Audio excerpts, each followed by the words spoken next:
Hello everyone, I welcome you all to this new session of friction. In the previous session we discussed how to find direction of friction. देखा था ना हम लोगों ने पिछली class में कि कैसे फ्रिक्शन निकाला, कैसे डायरेक्शन ऑफ फ्रिक्शन निकाला जाता है.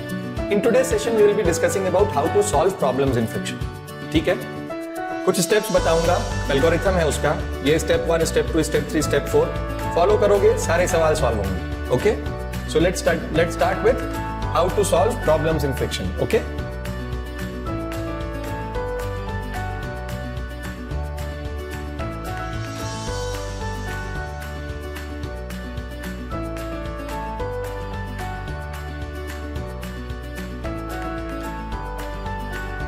राइट. सो ये है हमारे पास. अब देखो, सबसे पहले तो एक एग्जांपल उठाते हैं. ठीक है, एग्जांपल के साथ ही मैं तुम्हें समझाता जाऊं. तो मेरे पास ये एक ब्लॉक है और दूसरा ब्लॉक ये है. ठीक है, और इन दोनों ब्लॉक्स को मैंने रखा हुआ है ग्राउंड के ऊपर. एक ग्रीन वाला ब्लॉक तो ऑरेंज वाले ब्लॉक के ऊपर है और ये ग्राउंड के ऊपर रखा हुआ है. Okay, this block has a mass of 2 kgs and this block has a mass of 3 kgs. Clear? अब क्या हुआ बेटा यहां पर कि यहां पर क्या हुआ कि हमने इसके ऊपर फोर्स लगा दिया एक 5 न्यूटन का. ठीक है, और friction coefficient between the two blocks is 0.2. Clear? Now what we want to find is we want to find out what is the acceleration of the blocks and what is the force of friction acting between the block. ये हमें निकालना है. तो देखो, step 1 क्या है? Step 1 है दोनों ब्लॉक्स का इंडिविजुअली फ्री बॉडी डायग्राम बना लो. इंडिविजुअली. हाँ, तो ये हो गया हमारा ऑरेंज कलर का ब्लॉक और दूसरा हो गया हमारा ये ग्रीन कलर का ब्लॉक. ठीक है, ग्रीन कलर के ब्लॉक का फ्री बॉडी डायग्राम क्या आएगा बेटा? यहां पर 2g downwards, normal reaction n upwards, n1 मान लो, और इसके ऊपर फॉरवर्ड डायरेक्शन में फोर्स लग रहा है तो यहां बैकवर्ड डायरेक्शन में फ्रिक्शन लगेगा. है ना, कल डायरेक्शन देखना सीखा था हम लोगों ने, अब आता है तुमको. अब नॉर्मल रिएक्शन यहां लगेगा n1, ये लगा 3g डाउनवर्ड्स, है ना, और फ्रिक्शन लगा F फॉरवर्ड. ठीक, और एक ग्राउंड जो इसके ऊपर नॉर्मल रिएक्शन लगाएगा वो ये हो गया. ठीक है, तो हमने ये सारे डायग्राम्स बना लिए यहां पर. अब नेक्स्ट स्टेप क्या है? नेक्स्ट स्टेप है स्टेप 2, मैं लिख रहा हूं उसको. ठीक है, स्टेप 2 है कि you have to find the value of maximum friction. F max की वैल्यू निकालो. राइट, वो क्या हो जाएगा बेटा? Mu into n1. Mu into n1. अब देखो तो n1 कितना है? n1 है 2g. Right, so this is 0.2 into 20 और it is 4 Newton. I hope आप लोगों को n1 ये fs मैक्स निकालना आ गया होगा. ठीक है, अब चालू होता है सवाल सॉल्व करने का प्रोसेस. ठीक है, ये तो स्टेप 1 स्टेप 2 कर लिया हमने, ये जेनरिक है, ये हमेशा करना है. अब 2 मेथड्स है मेरे पास. 2 में से कोई एक मेथड में से आंसर सही आएगा, एक से हम क्रॉस चेक करेंगे. ठीक है, तो चलो स्टेप 3 में हम मेथड 1 को डिप्लॉय करते हैं. ठीक है, ये मेथड 1 क्या है देखते हैं. तो आप मानो कि ये दोनों ब्लॉक्स जो है ना वो अलग अलग चल रहे हैं. अलग अलग मतलब they have different accelerations and we are considering these 2 blocks as 2 different systems. Right, तो देखिए यहां पर इसके ऊपर फोर्स लगाया 5 न्यूटन का. ओके, और यहां लगा मैक्सिमम फ्रिक्शन. तो ये मैक्सिमम फ्रिक्शन कितना है बेटा? Fs max. Fs max is as good as Fk, है ना. तो Fk की जगह तुम Fs मैक्स यूज कर सकते हो. तो ये आ गया Fk इधर और Fk इधर आ गया.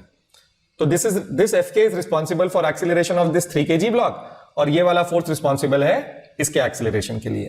So writing the equations what I get is 5 minus Fk क्या है?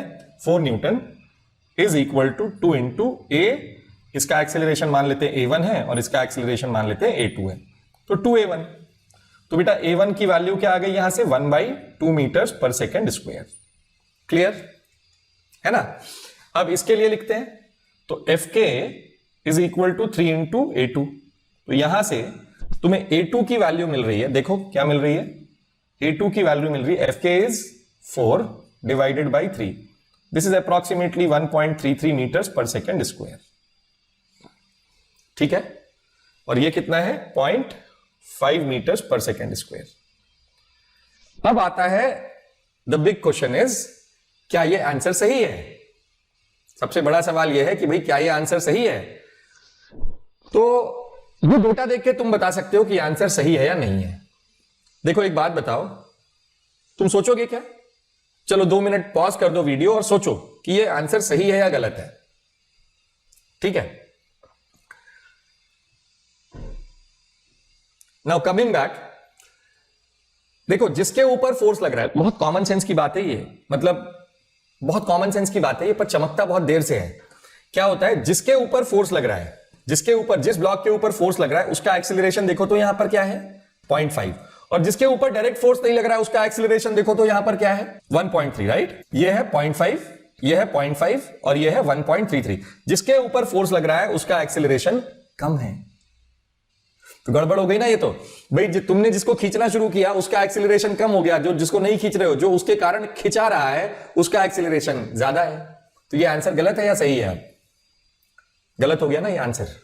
So that is why you should always remember कि भाई ये आंसर हमको क्रॉस चेक कैसे करना है। तो जब आप एक साथ चल रहा है मान रहे हो, तो आप ये देखो कि भाई जिसके ऊपर फोर्स लगेगा उसका आंसर, उसका एक्सीलरेशन ज्यादा होगा, जिसके ऊपर फोर्स डायरेक्टली नहीं लगेगा, एक्सटर्नल फोर्स, उसका आंसर या उसका एक्सीलरेशन कम आना चाहिए।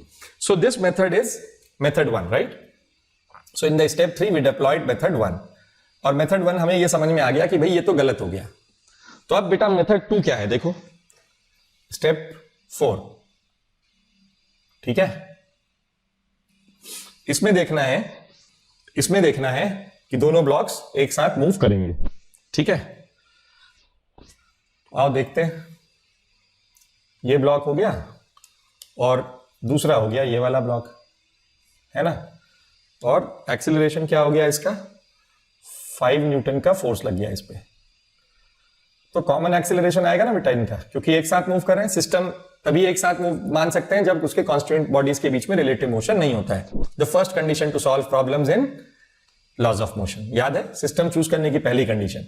तो capital F is equal to 2 + 3 5, total system का मास 5 kg, एक्सीलरेशन ए, तो A इज इक्वल टू 5/5, क्योंकि फोर्स भी 5 न्यूटन है, तो ये आ गया 1 मीटर पर सेकेंड स्क्वायर। अब इसको ये सही है या गलत कैसे बताओगे? ये सही है या गलत कैसे पता चलेगा? तो देखो कैसे पता चलेगा, तुम यहां पे क्या करो, इन दोनों के बीच में रिलेटिव मोशन हो रहा है क्या? रिलेटिव मोशन हो रहा है क्या? नहीं हो रहा है ना रिलेटिव मोशन। तो रिलेटिव मोशन नहीं होता है तो कौन सा फ्रिक्शन लगता है यहां पर? स्टैटिक फ्रिक्शन, है ना। टेंडेंसी ऑफ रिलेटिव मोशन को अपोज करने वाला कौन सा फ्रिक्शन होगा यहां पर? स्टैटिक फ्रिक्शन होगा, है ना।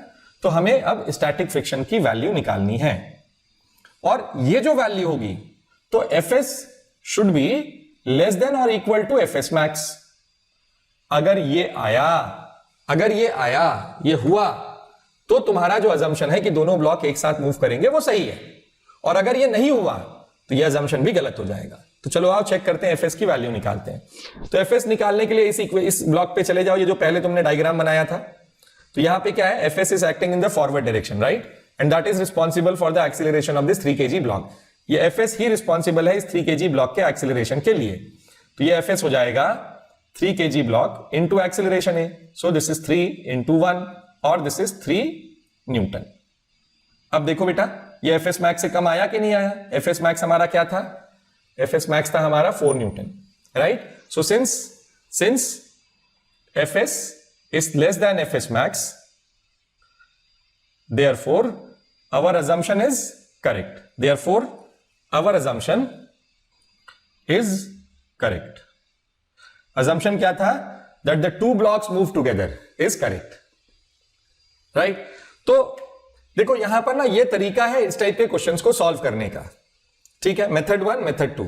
अगर तुमने इससे पहले सॉल्व किया होता तो इससे क्रॉस चेक कर लेते, ये फ्रिक्शन की वैल्यू निकालते, आंसर यहीं सही हो जाता। इससे किया तुमने तो तुम्हें ये दोबारा इस पे जाना पड़ा। इसको क्रॉस चेक कैसे किया कि जिस पे फोर्स लगता है उसका एक्सीलरेशन कम होता है, ये चेक कर लिया हमने। तो तुम्हें ये ध्यान रखना पड़ेगा Okay, so let's move ahead with some more examples, right? So let's see the next example. ठीक है, और ड्रॉ कर देता हूं मैं यहां पर. ये एक ब्लॉक है, ये बड़ा फेमस क्वेश्चन है. ठीक है, तो ये दूसरा ब्लॉक है और ये एक यहां पर तीसरा ब्लॉक है. ठीक है, so we have these 3 blocks. और यहां पर क्या हो रहा है ना, देखते जाओ. The friction between the lowest block and the ground is 0. यहां पर इट इज 0.3 और यहां पर it is, let's write this as μ2, right, and here it is μ1 is 0.2. तो ये फ्रिक्शन दिया हुआ है. तो ठीक है, अब देखो फोर्स लगाया हमने इस ऊपर वाले पे. से the force is 10 Newton's. Okay, पूछता है what is the acceleration of all the 3 blocks and what is the friction acting between the blocks. ठीक, स्टेप 1 क्या था बेटा, सबसे पहले हमने क्या किया था, तो वो वैसा ही फॉलो करूंगा मैं. देखो पूरा तुम्हें बता रहा हूं. ठीक है, तो ये स्टेप 1 हो गया मेरा. ठीक है, ये क्या हुआ, पहले वाले ब्लॉक का फ्री बॉडी डायग्राम है ना. फिर दूसरे वाले ब्लॉक का, पहले वाले ब्लॉक का फ्री बॉडी डायग्राम क्या होगा, इसका मास दिया हुआ है 2 kg, इसका मास दिया हुआ है 3 kg. ठीक है, और इसका मास दिया हुआ है 7 kg. तो 2, 3 और 7 kg.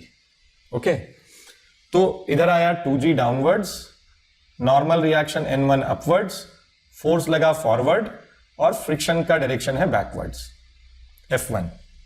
सीखा है तुमने पहले भी ये, है ना. अब आ गया देखो तुम्हारे पास 3 kg ब्लॉक. इसमें नॉर्मल रिएक्शन जो ऊपर लग रहा था वो वापस आया, ये 3g नीचे लगा, नॉर्मल N2 ऊपर लगा और फ्रिक्शन F1 फॉरवर्ड लगा. क्लियर. अब लास्ट वाला है. ठीक है, तो लास्ट वाले का फ्री बॉडी डायग्राम देखो, 7 kg वाले का. ये आया 7 kg ब्लॉक. ठीक, इसके ऊपर ये N2 वापस आएगा, ये 7g डाउनवर्ड्स आएगा, N3 जो ग्राउंड लगाएगा वो ऊपर आएगा. अच्छा, यहां फ्रिक्शन लगाना मैं भूल गया था, तो यहां फ्रिक्शन आएगा बैकवर्ड्स, F2. वो इसके ऊपर वापस टॉप पे फॉरवर्ड आएगा. क्लियर. फ्रिक्शन का डायरेक्शन हमने देख लिया, हर एक पूरा फ्री बॉडी डायग्राम हमने बना लिया इसका. ठीक है, अब हम निकालेंगे F1 मैक्स और F2 मैक्स की वैल्यू. ठीक है, तो स्टेप 2 हमारा वो है व्हाट इज F1 मैक्स. तो भाई F1 मैक्स देखिए, F1 मैक्स की वैल्यू होगी μ1 इंटू N1. ये हो गया μ1 इंटू N1. μ1 क्या आया बेटा, 0.2 आया. N1 क्या आया बेटा, 2g, है ना. तो 20 हो गया ये. तो ये आ गया तुम्हारा 4 न्यूटन. F1 मैक्स क्लियर है सबको. बहुत सिंपल है ये, इसमें कुछ भी नहीं है ना. जो स्टेप्स फॉलो करने बोल रहा हूं वो करो, तुम्हारा काम बहुत आसान हो जाएगा. और जैसे जैसे तुम इसकी प्रैक्टिस करोगे ना तो इंट्यूटिव हो जाता है फिर क्वेश्चन, तुम आराम से सॉल्व कर सकते हो उसको. फिर मतलब वो प्रैक्टिस के ऊपर है, बट ये प्रोसेस फॉलो करो. थोड़े 10, 15, 20 क्वेश्चंस में प्रोसेस फॉलो करोगे, अपने आप तुम्हारी मास्टरी हो जाएगी इसमें. ओके, F2 मैक्स क्या होगा, F2 मैक्स होगा बेटा μ2 इंटू N2. ये जिस सरफेस पे फ्रिक्शन उसी सरफेस का नॉर्मल रिएक्शन, ये N2 है ना. तो ये हो गया μ2 इंटू N2. μ2 क्या है बच्चों, μ2 है तुम्हारा 0.3 और N2 क्या है देखो, तो N2 is N1 plus 3g. N1 plus 3g, देखो N2 is N1 plus 3g, right. So N2 is N1 plus 3g, है ना. तो N1 कितना है, N1 इज 2g और प्लस 3g 5g हो गया. तो ये हो गया 5 इंटू 10 50, ये आ गया 15 Newton. This is your F2 max. I hope यहां तक आप लोगों को पूरी क्लैरिटी आ गई होगी, है ना. ये स्टेप 2 हो गया. अब मेरा पहला क्वेश्चन, ठीक है, कि मेथड 1 डिप्लॉय करना है कि मेथड 2 पहले डिप्लॉय करना है. मतलब first of all what we should consider is all these 3 blocks are moving together और they are moving with different accelerations. तो हमारा ये ऑब्जेक्टिव अभी हमें देखना है. ठीक है,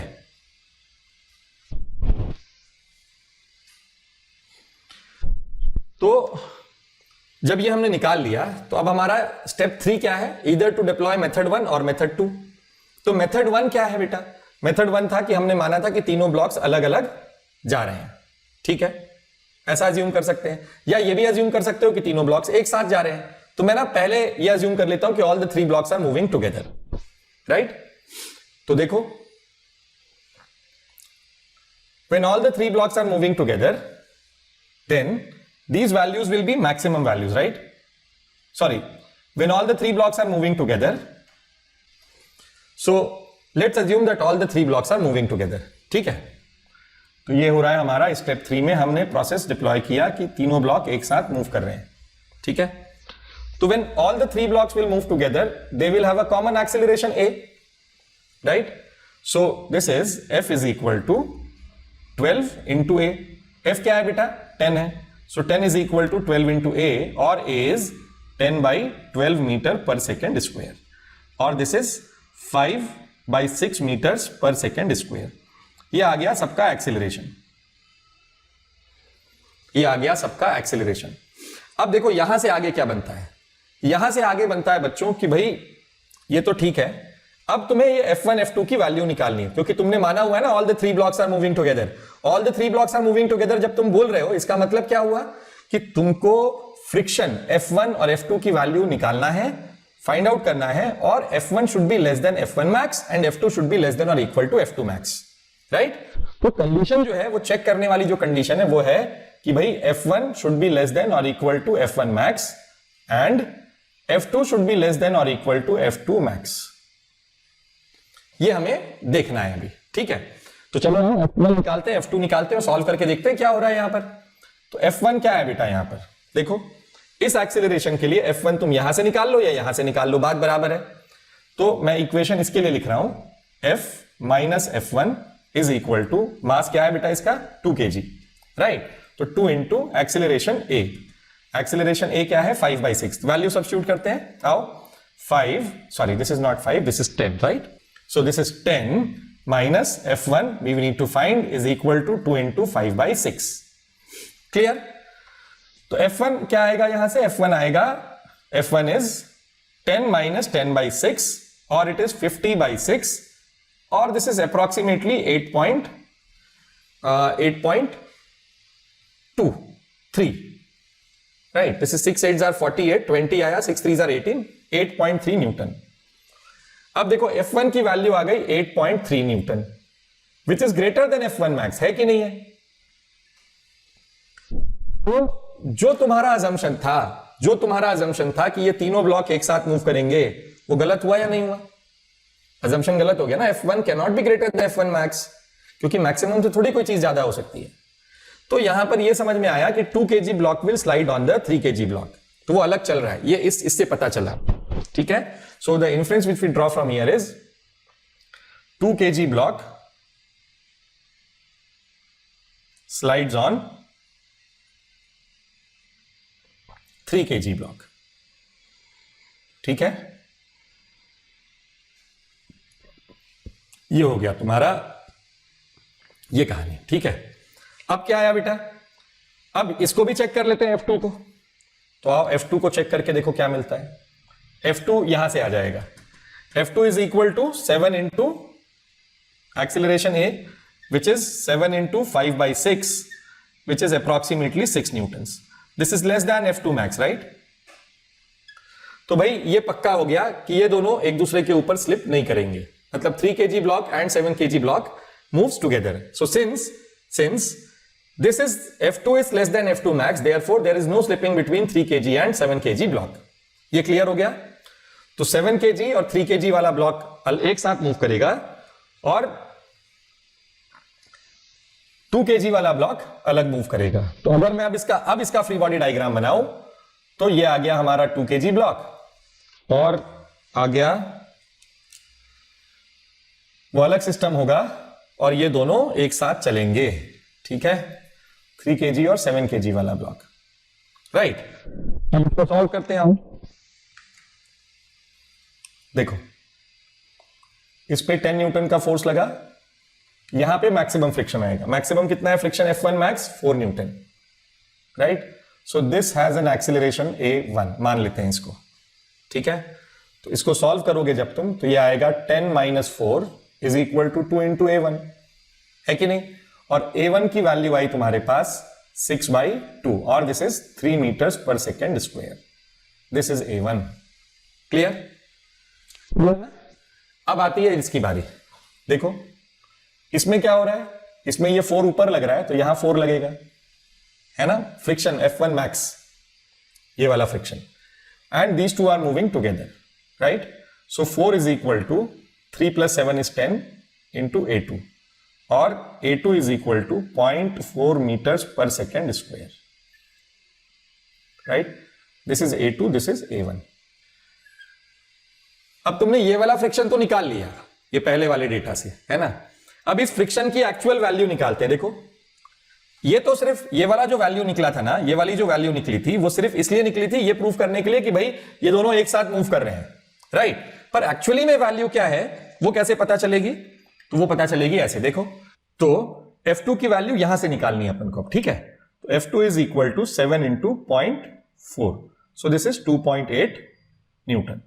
तो F2 की भी वैल्यू निकल गई, एक्सीलरेशंस की भी वैल्यू निकल गई, और हमने क्रॉस चेक भी कर लिया कौन कौन से ब्लॉक एक साथ मूव करेंगे, कौन से ब्लॉक अलग अलग मूव करेंगे। तो देखो ये वन ऑफ द मेथड्स है, ठीक है। जैसे जैसे तुम्हें एक्सपीरियंस होता जाएगा ना, तुम यहाँ पे फटाफट देखोगे कि अच्छा ये 10 न्यूटन है, इसका F1 मैक्स कितना आ रहा है, 4 न्यूटन है, तो ये शायद ये स्लाइड कर जाए। तो इसको स्लाइड करवा के देखोगे तुम, आंसर आ गया तुम्हारा।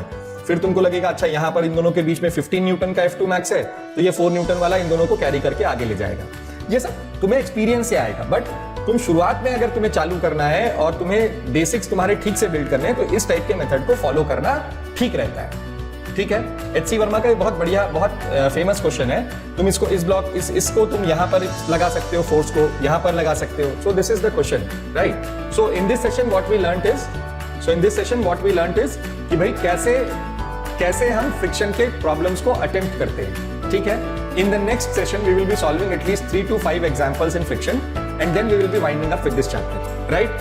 So, see you in the next session. Till then, thank you so much and goodbye.